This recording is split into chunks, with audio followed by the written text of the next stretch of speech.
Hello friends, so today we are going to discuss another LeetCode problem and the problem title is minimum falling path sum. So let's get into the problem description. So we are given a square array of integers a and we want to minimum sum of a falling path through a. So a falling path starts at any element in the first row and chooses one element from each row. The next row choice must be in column that is different from the previous row's column by at most one. So what it says is we have to start from the any element, so it can be any column. Like let's say if we have the matrix, two-dimensional matrix, and basically it's a square, so let's say it's a 3 by 3 matrix, so we can start or we can pick up the zeroth column, like 0th column or first column or second column. So there is no restriction, but eventually we have to get the minimum sum and we have to reach till the last row. And again in the last row we can finish our execution at any column. So like if the matrix is 3 by 3, so it can be 0, 1 or 2, whatever is the column from the last row. So that's the overall problem elaboration.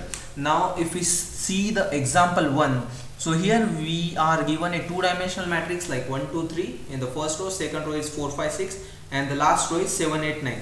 So let me formalize this matrix in a matrix form. So if we see over here,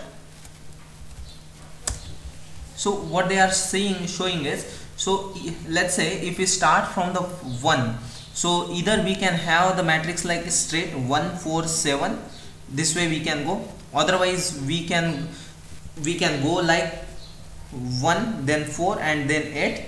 Another is possibility is like we can start it from 1 then go to 5 and then again 7. So why it is the case? So here for what it says, the second paragraph, if we look closely, so we can get to know like we have to select one element from each row. So it can be any cell, okay, or any column element, and after that we have to compulsorily move to the next row.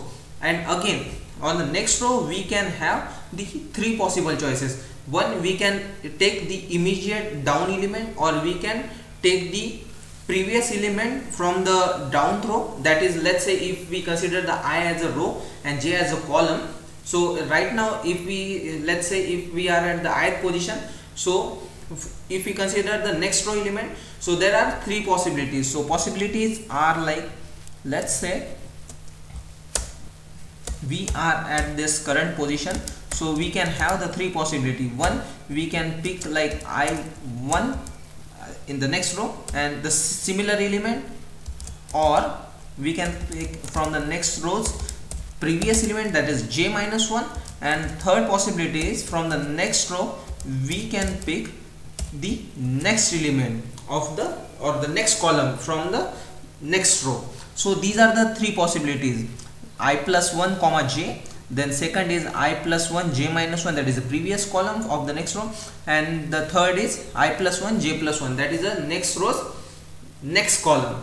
Okay, so these are the three possibilities. Now let's get into the code part. So we are going to solve this problem with the help of dynamic programming, and for that we will use the memoization form. Okay, so it's a kind of recursive solution, and every time we are going to store or memorize the previous calculated result in a DP array. So here I have created the two-dimensional DP array because we are having the square matrix.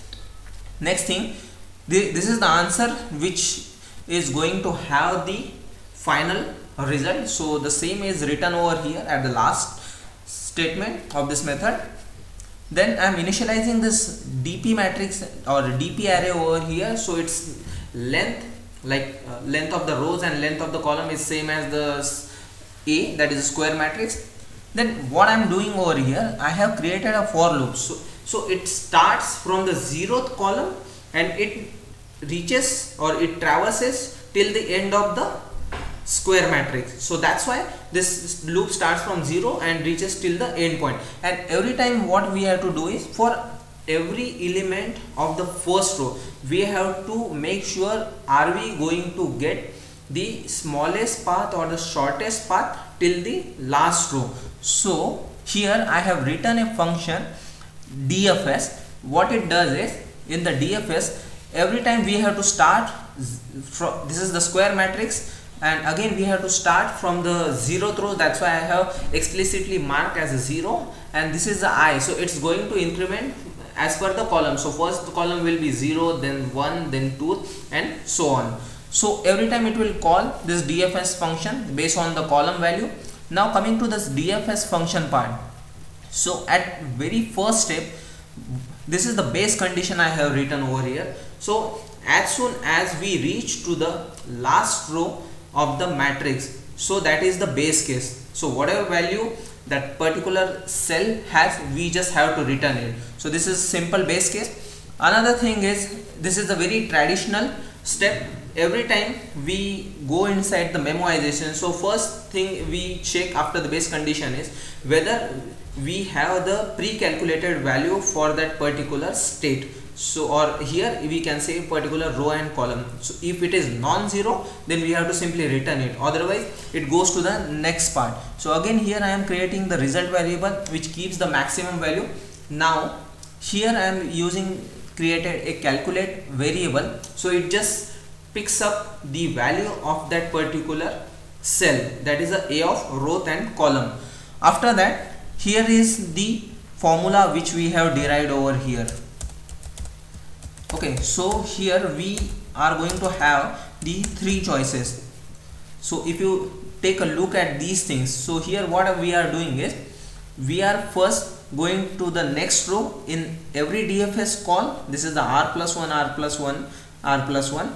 Next thing is, first we are going to go to the previous column of the next row, that is a c minus 1.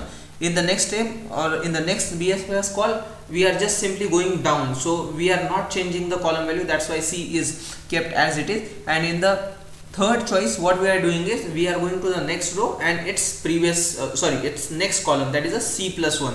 So this is simple calculation we are doing here, and every time we are making sure that whatever value we have got after adding this particular cell into the DFS call, so is it a minimum value based on the result or against the result? If it is, then we are updating the result and we are going to the next choice. Similarly, we are traversing for all the three choices, and finally we are preserving or storing the state of that particular row and column as a result. So this way it will calculate the whole matrices and it will give us the final minimum value from the any specific element from the 0th row and till the last rows any of the column which is forming the shortest path. So let me run this program and let's see the output. Okay, so here it has got us the success result, and let's see the test case part. So it has covered all the 46 test cases over here. So now coming to the space complexity and the time complexity algorithm. So first thing is the space complexity.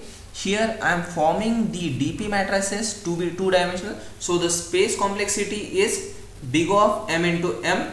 That is the one thing, and remaining elements are like constant. These are the results variable. So this is about the space complexity, and I'm a bit skeptical about the time complexity, but what we are doing over here is we are simply iterating through all the columns of the first row or of the matrices. So that is a big O of n plus this is the recursive call. So I pretty much feel it takes the constant time because we are calculating the state only once, that is a big O of n only. So the overall time complexity is big O of n, but again, like if you feel to correct me, so you can post it in the description or in the comment section below, and I will update the contents based on that. thanks for now. And if you want the full solution of this program, so I have uploaded the solution on the GitHub and I have posted the link in the description section below, so you can refer it. If you like this video, please do like this video, comment this video and share this video, and stay tuned for the next one. Thank you.